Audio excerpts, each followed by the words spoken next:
Aggressive होने वाला क्यों विनर बनेगा। फरहाना इज एकदम ऑर्गेनिक, उसका कोई फेक गेम नहीं है। गौरव का बीच बीच में मास्क स्लिप होते हुए देखा हमने, बहुत मतलब ऐसा जिद्दी कि आपको लगे इसको पकड़ के झिंझोड़ दो। कुनिका ही नॉमिनेटेड उसको बचाने के लिए, बिग बॉस में नहीं होती तो देखो थाड़ थाड़ थाड़ थाड़ करके सुधार देती है। अमाल पहले रिएक्ट करता है, उसके बाद जब रियलाइज होता है तब जाके अपॉलॉजी करता है। अगर मुझे बचाना था तो मुझे ट्रॉफी तक ले जाते या टॉप 5 में ले जाते। आज भी मैं उसे इसलिए नहीं ट्रस्ट कर पाती 100%, बिकॉज वो कभी भी कुछ बोल सकती कि जहां उसको लगता था कि थोड़ा उसका गेम ठंडा पड़ रहा है वो इस तरह से कुछ करती थी। तो मैंने ये कहा उसको सुरसुरी लग जाती है और मुझे अमाल के एक्शन से ऑब्जेक्शन था। बिग बॉस के घर से बाहर आने के बाद हमसे मुलाकात कर रही हैं बिग बॉस की धुरंधर कंटेस्टेंट्स, जिन्होंने बिग बॉस की जर्नी को बड़े ही धमाकेदार तरीके से जिया, सुरसुरी लगाई, लेकिन हमेशा घर के माहौल को जो है लाइट अप करके रखा, किचन की क्वीन बनी और घर वालों की राजमाता। जी हाँ, हम बात कर रहे हैं कुनिका जी की, जिन्होंने बहुत ही बढ़िया तरीके से बिग बॉस के इस सीज़न को जिया है। तो जानते हैं उनसे उनकी जर्नी को। जी, सबसे पहले थैंक यू अपने चैनल पे मुझे बुलाने के लिए। मेरी जर्नी बहुत खूबसूरत रही, अप्स एंड डाउन्स थे, रोलर कोस्टर राइड था, लेकिन यही तो मज़ेदार है क्योंकि मैंने अपनी ज़िंदगी में भी वही देखा है, ऊपर नीचे बहुत सारे उबड़ खाबड़ रास्ते से चलना, तो मुझे आदत है and it was nice. Youngsters के साथ इंटरेक्ट करना, उनका ओपिनियन सुनना और ख़ुद का ओपिनियन उनको बताना और वो कुछ चीज़ें एक्सेप्ट करे नहीं करे, तो उस तरह की फ्लेक्सिबिलिटी अपने नेचर में लाना, आई थिंक ये सब। और मैं बहुत खुश हूँ कि मैं इस उम्र में गई। शायद यंगर एज में जाती तो मेरे अंदर वो पेशेंस लेवल नहीं होता या वो एक्सेप्टेंस लेवल नहीं होता। तो it was a beautiful journey and I am very thankful जिन्होंने मुझे प्रोत्साहित किया, जिन्होंने मुझे अप्रोच किया और जिन्होंने मुझे सपोर्ट किया उस जर्नी में। सबसे पहले मैं बात करना चाहूँगी फरहाना के बारे में, क्योंकि बहुत सारी उनके साथ हमने आपकी लड़ाइयाँ देखी है, कुछ ऐसे वर्ड्स भी कहे गए फरहाना से जो बहुत डीमीनिंग थे आपके लिए, लेकिन अंत जब आपका बिग बॉस के घर से हो रहा था तो एक ब्यूटीफुल बॉन्ड बन गया उनके साथ में। तो फरहाना जैसे बाकी कंटेस्टेंट्स भी अपने अपनी पर्सनालिटी लेकर आए थे और उसमें से फरहाना इज़ एकदम ऑर्गेनिक, उसका कोई फेक गेम नहीं है। उसको जब गुस्सा आता है तो गुस्सा आता है, उसको जब बुरा लगता है या जब उसको प्यार आता है प्यार करेगी, और अगर वो ज़िद्दी है तो बहुत ज़िद्दी है, बहुत ज़िद्दी, मतलब ऐसा ज़िद्दी कि आपको लगे इसको पकड़ के झिंझोड़ दो। लेकिन बिकॉज बिग बॉस में फिजिकल नहीं हो सकते, लेकिन मैंने इसको एक बार कहा अगर मैं बिग बॉस में नहीं होती तो देखो थाड़ थाड़ थाड़ थाड़ करके सुधार देती। तो फरहाना के साथ जो मेरा उसकी शब्दकोश है जो बहुत पॉपुलर हो गई, शब्दकोश वो शायद इसके रेगुलर शब्दकोश होगा, लेकिन उसको डांट भी पड़ती थी उसके लिए, लेकिन उसके मुंह से बीच बीच में निकल जाता था, चाहे वो फिर मालती के लिए हो या किसी और के लिए हो। एंड मेरे साथ उनका बॉन्ड बना क्योंकि आई थिंक उन्होंने जेन्युइनली मुझे, मेरे अंदर एक अच्छा इंसान देखा, उसके अंदर भी बहुत अच्छा एक इंसान है। मैं उसको अक्सर बोलती थी तुम्हारे अंदर एक 13 साल की बच्ची है जो डरी हुई है, मैं बोलती थी उसे, तुम 13 साल की बच्ची को छोड़ दो नहीं तो तुम आगे नहीं बढ़ पाओगी। तो इट वाज नाइस।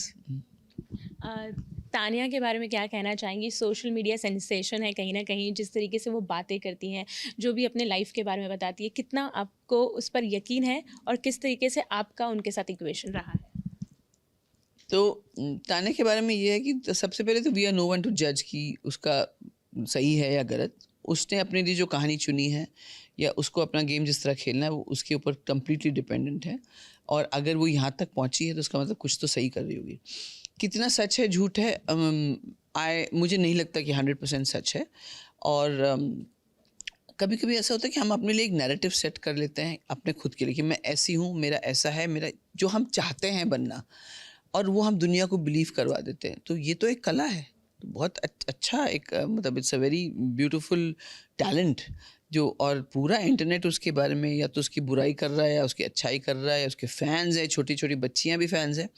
तो हालांकि मुझे तान्या के अंदर एक चीज़ उजागर करना था कि उसकी ज़िंदगी बहुत मटेरियलिस्टिक चीज़ों पर डिपेंड करती है, उसको अपने अंदर इमोशनल ढूंढना है। शायद वो उस घर में नहीं ढूंढ पाएगी या दिखाना नहीं चाहती, लेकिन है अंदर उसके अंदर एक लड़की, ऐसी लड़की जो फील करती है और उसके सपने हैं, शायद इसीलिए वो इस तरह से अपना वहाँ पे नैरेटिव कर रही है।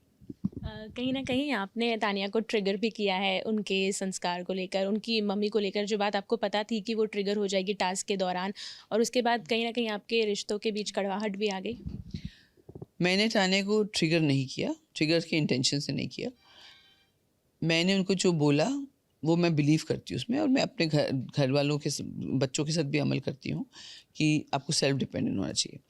तान्या मुझे इतने इरिटेट करने लगी थी जब वो मेरे को ये नहीं आता, मैंने कभी ये नहीं किया, वो कभी वो नहीं किया, जो कि मुझे झूठ लगता था, क्योंकि उस घर में बहुत सारे लोग हैं जिन्होंने कहा कि हमने कभी ऐसा नहीं किया। हमने तो मैं बोलती थी कि भाई आपको क्या लगता है मैं ज़िंदगी भर टॉयलेट्स धो रही थी और 18 लोगों के लिए खाना बना रही थी, नो।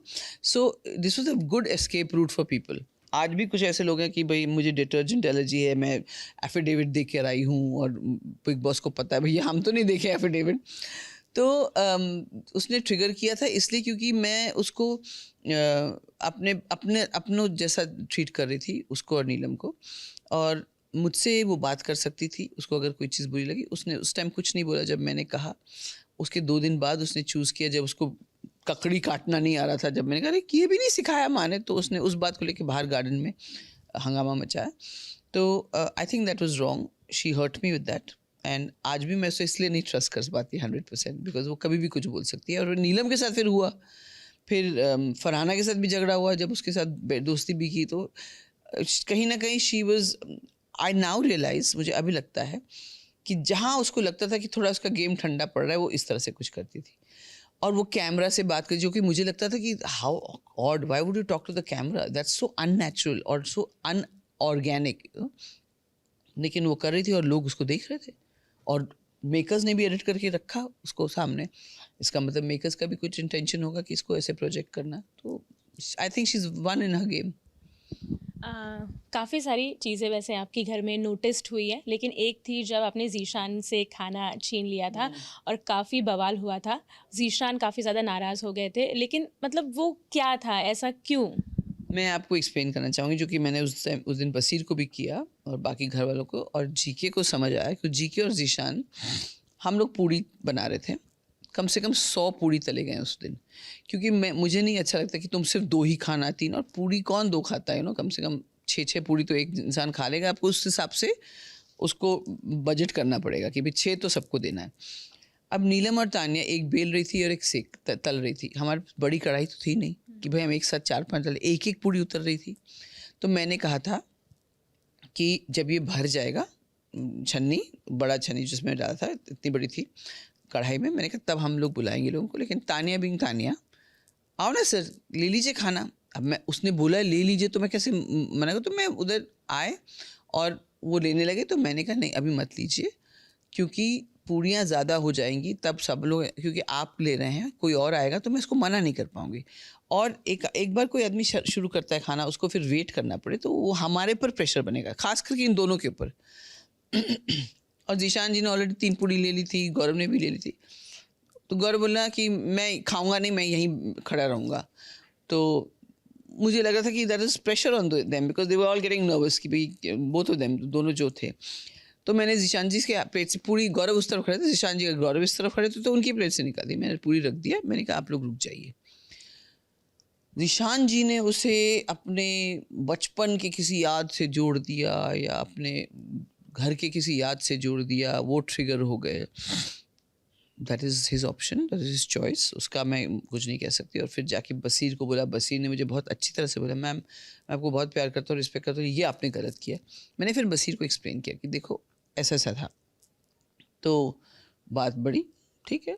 फिर बाद में ईशान जी ने कहा कि मैंने फिर सॉरी बोला उनको, अगर आपको बुरा लगा तो आई एम सॉरी, मेरा ये इंटेंशन नहीं था, बात खत्म हो गई। लेकिन ईशान जी के दिमाग में वो गुस्सा अभी भी है शायद, and God bless him for that, he can keep carrying that baggage.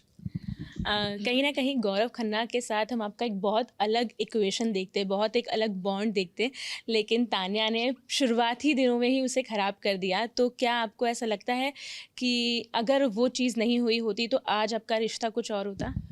Tanya ने कुछ ख़राब नहीं किया, तान्या ने मेरी आंखें खोली, और अच्छा हुआ, क्योंकि मैं थोड़ी सी गलेबल हूँ, मैं इंसानों को फेस वैल्यू पे लेती हूँ।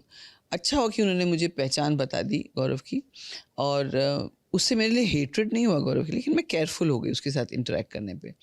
और गौरव को जब मैंने अलग किया अपने से, तो गौरव ने भी बहुत सारी ऐसी बातें की, मतलब मैं जब भी वहाँ से गुजरती थी, कुछ रूड कमेंट या किसी को उकसाना मेरे खिलाफ मैं सुनती थी। तो मुझे वो नॉन क्लासी लगता था, बिल्कुल unclassy. It's not fair play. इस तरह से आप लोगों को कमेंट करते रहो, सामने आओ ना, बैठ के बातें करो, थ्रैश इट आउट।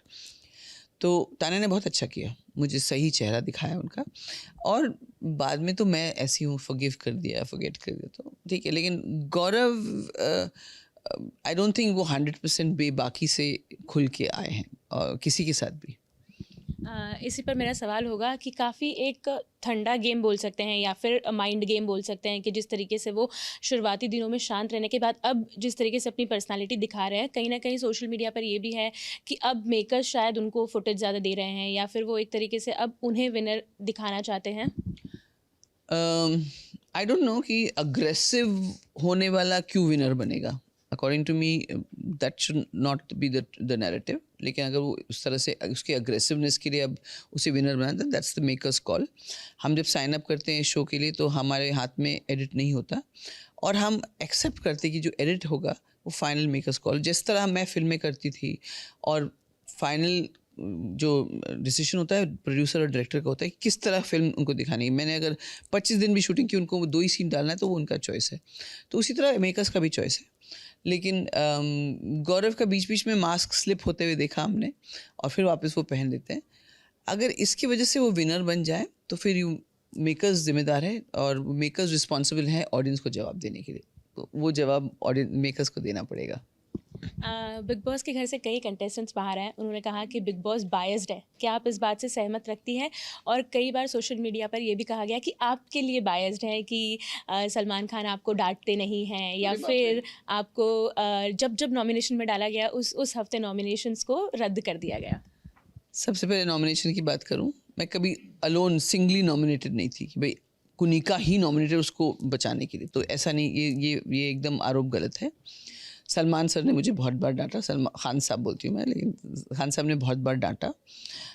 वो सबको डांटते थे, कुछ डांट दिखी नहीं एडिट में, कुछ दिखी है, और मैंने भी बहस की उनके साथ। अगर वो मुझे फेवर कर रहे होते, मुझे पता होता कि मेरी तरफ है, तो मैं तो एकदम चूही बन के बैठ जाती ना, क्योंकि फिर मैं बोलती भैया चैलेंज मत करो क्योंकि मेरे पास फेवर है उनका। ऐसा नहीं था, मैंने जब जवाब देना था दिया, और जब उनकी बात सुननी थी तब सुना।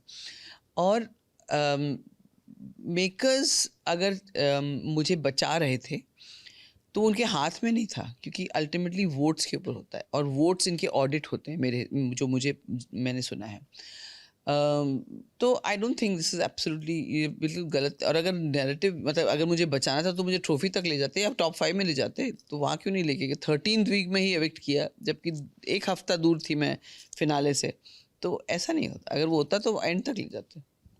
आपकी पर्सनालिटी के बारे में बात करेंगे। जिस तरीके से आप बिग बॉस के घर में नज़र होती हुई दिखी हैं, कहीं न कहीं डोमिनेटिंग लगी है कि भई अगर जो मैंने ये कहा है तो ये ही सही है, चाहे फिर अब कोई भी कुछ भी बोले आप उसे मानेंगी नहीं। हाँ, तो ये ज़रूर निकल के आया है, क्योंकि मैं कोई भी बात जो बोलती थी ना, सिर्फ घर के बारे में बोलती थी। मैंने कभी किसी को किसी पर्सनल चीज़ से, नहीं तुमको मेरी बात सुननी पड़ेगी, मैं ही सही हूँ, नहीं। हाँ, तान्या के जो कमेंट के ऊपर जब लोगों ने बोला सॉरी, बोला मैं बिल्कुल नहीं कहूँगी, बोले उनकी फैमिली वाले हैं, मैंने कहा उनको भी जवाब दूंगी नेशनल टीवी पे अगर वो आने की हिम्मत रखते हैं।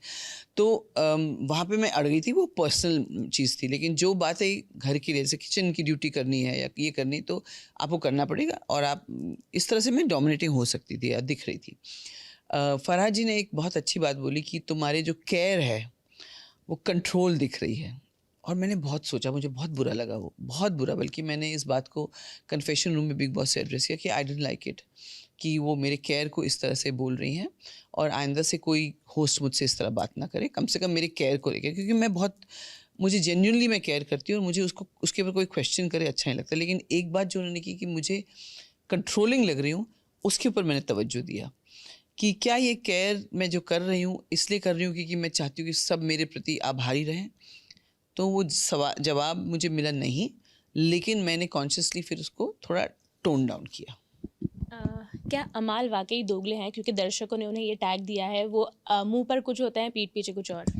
तो अमाल ऐसा है ना, उसके अंदर एक बहुत स्वीट इंसान है, उसके एग्रेशन के बियॉन्ड भी एक बहुत सॉफ्ट हार्टेड, बहुत जेन्यून लड़का है, जो अपनी एक स्टैंड को लेकर आया कि वो उसको म्यूज़िक इंडस्ट्री में म्यूज़िक कंपोजर्स को एक जगह देनी है। क्योंकि उसने बहुत खूबसूरत म्यूज़िक बनाया, बहुत अच्छे गाने बनाए, लेकिन हो सकता है उसको वो रिकग्निशन उतना नहीं मिला जितना उसके भाई को मिला है। भाई ने गाया, भाई को गाने के लिए मिला, लेकिन हम लोग जनरली कंपोज़र्स को बहुत, आई थिंक पहली बार कंपोज़र्स के फ़ोटोज़ वगैरह भी आने लगे थे कैसेट पे, वो गुलशन जी ने किया था, गुलशन कुमार जी ने।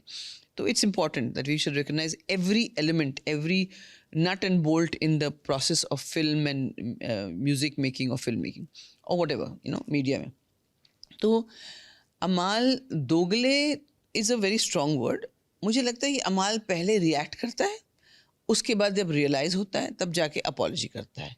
अभी जैसे वीकेंड के बारे में देखा कि मालती से इतना नाराज़ था, फिर मालती के साथ अकेले जब खड़ी थी तब मेरे साथ भी किया उसने, मेरे को खूब चिल्लाया, आप किचन में नहीं जाएंगी. नेहल ने बोला था वो नहीं आएंगी किचन में. मेरे को बहुत लोगों ने किचन में, जब उनकी ड्यूटी चल रही तो मुझे नहीं आना, क्योंकि उनको लगता है कि मैं पॉइंट आउट करूँगी कुछ गलत हो रहा है. तो ठीक है, हालांकि आई वॉज टोटली अगेंस्ट कि किसी का बाप का किचन नहीं है, मैं आऊँगी, लेकिन घर की शांति के लिए मैं नहीं आती थी. तो उसने बोला फिर बाद में आके, मैम सॉरी, मैं I don't mean to this thing. But again मैं थोड़ी सी वेरी हो गई थी अमाल से. इसके साथ अभी भी, आज भी वो मेरे साथ बहुत उसका अच्छा इक्वेशन था, और एंड तक तो हम लोग बहुत मज़े करते थे, मस्ती करते थे, लेकिन मैं थोड़ी सी अपना गार्ड पे रहती थी उसके साथ, तान्या के साथ, जीके के साथ. जाते जाते लास्टली अभिषेक के बारे में जानना चाहेंगे, जो एक वो पूरा सुरसुरी वाला मुद्दा हुआ. कहीं ना कहीं दर्शकों को भी आप गलत ही नजर आए, क्योंकि मुद्दा कुछ था, आपने कहा कुछ और वो बात कुछ और बन गई. लेकिन जब सलमान सर ने इस पूरे मुद्दे पर बात की तो आपने सारा ब्लेम अशनूर पर डाल दिया. नहीं, उल्टा हुआ है. अशनूर और अभिषेक ने मुझ पे डाल दिया. अशनूर और अभिषेक ने वो ब्लेम मुझे वीकेंड के वार तक एक भी बार बात नहीं की थी. उस इंसिडेंट के बाद जब सलमान सर मुझे डांटने लगे तो वेरी कन्वीनियंटली दोनों ने मुझ पर डाल दिया सारा ब्लेम, क्योंकि उस वक्त बिग बॉस बहुत नाराज़ थे. उन्होंने माइक्स उतारी, उनकी वजह से टास्क रद्द हुआ, और उस टाइम मैंने स्टैंड लिया था कि अगर अशनूर चाहती है क्लैरिफिकेशन, उसको देखना है तो उसको हक है एज अ वुमन. और ये बाहर की दुनिया में भी हम मानते हैं कि अगर लड़की को लगे ऑफेंसिव तो यू हैव टू एक्सप्लेन. तो I was standing with her on that. लेकिन उसने पूछा मेरे बारे में है क्या, ये भी मुझे बाहर आके पता चला. तो मैंने ये कहा उसको सुरसुरी लग जाती है, और मुझे अमाल के एक्शन से ऑब्जेक्शन था. एंड अशनूर ने उसको पर्सनली ले लिया, और जब उसको अच्छा मौका मिला, दोनों बहुत ही स्मार्ट प्लेयर थे. उसके बाद से मुझे रियलाइज़ हुआ कि वो स्मार्ट है. उससे पहले मैं अशनूर के प्रति बहुत प्रोटेक्टिव थी. उसके बाद मैंने रियलाइज़ किया, और मैंने ना उसके फर्स्ट वीक में कहा तुम दिखती भोली हो लेकिन चंट हो तुम. तो उस दिन प्रूव हुआ कि मेरा जजमेंट गलत नहीं था.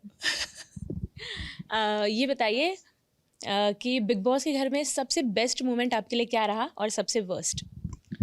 सबसे बेस्ट तो वो था जब फैमिली वीक हुई, मेरी ग्रैंड डॉटर्स, मेरा बेटा आया, और बाकी के फैमिलीज़ भी आए. बहुत अच्छा लगा सबसे मिलके. उसके बाद तो मैं सोची लोग क्या ही झगड़ा करेंगे एक दूसरे के साथ, क्योंकि मुझसे तो नहीं होता. अच्छा हुआ मैं इसमें निकल आई 13 में, क्योंकि फैमिली आने के बाद I don't think anybody should have the guts to fight with each other. हम लोग इतने क्लोज आ गए थे. और वर्स्ट मोमेंट वो था तान्या वाला इंसिडेंट, जब सारी घर मेरे खिलाफ हो गया था. तब मेरे गुरुजी ने ही मुझे बचाया, वरना मुझे नर्वस ब्रेकडाउन हो जाता. और सचमुच बताऊं, मैं पूरी वाला इंसिडेंट भी दुख मतलब वाज वेरी हर्टफुल. लोग समझे नहीं मुझे, बहुत सारी ऐसी चीज़ें थी. लेकिन ये वाला जो था तान्या वाला, जब 14 के 14 लोग भेड़ियों की तरह एक शेरनी को अटैक कर रहे थे, तो वो अच्छा नहीं था मेरे लिए. जाते जाते शेरनी की तरह ही आपने बिग बॉस के घर में जो पहले हफ्ते से टैग पकड़ा उसको कायम रखा. अपने फैंस को क्या कहना चाहेंगे जिन्होंने आपको इतना प्यार दिया, इतना सपोर्ट दिया, और उम्मीद करते हैं कि आपको कई सारे प्रोजेक्ट्स में वो इसी तरह देखें? तो मैं सबसे पहले कहना चाहूँगी थैंक यू सो मच. मैं दिल से आभारी हूँ, आप लोग ने मुझे सपोर्ट किया.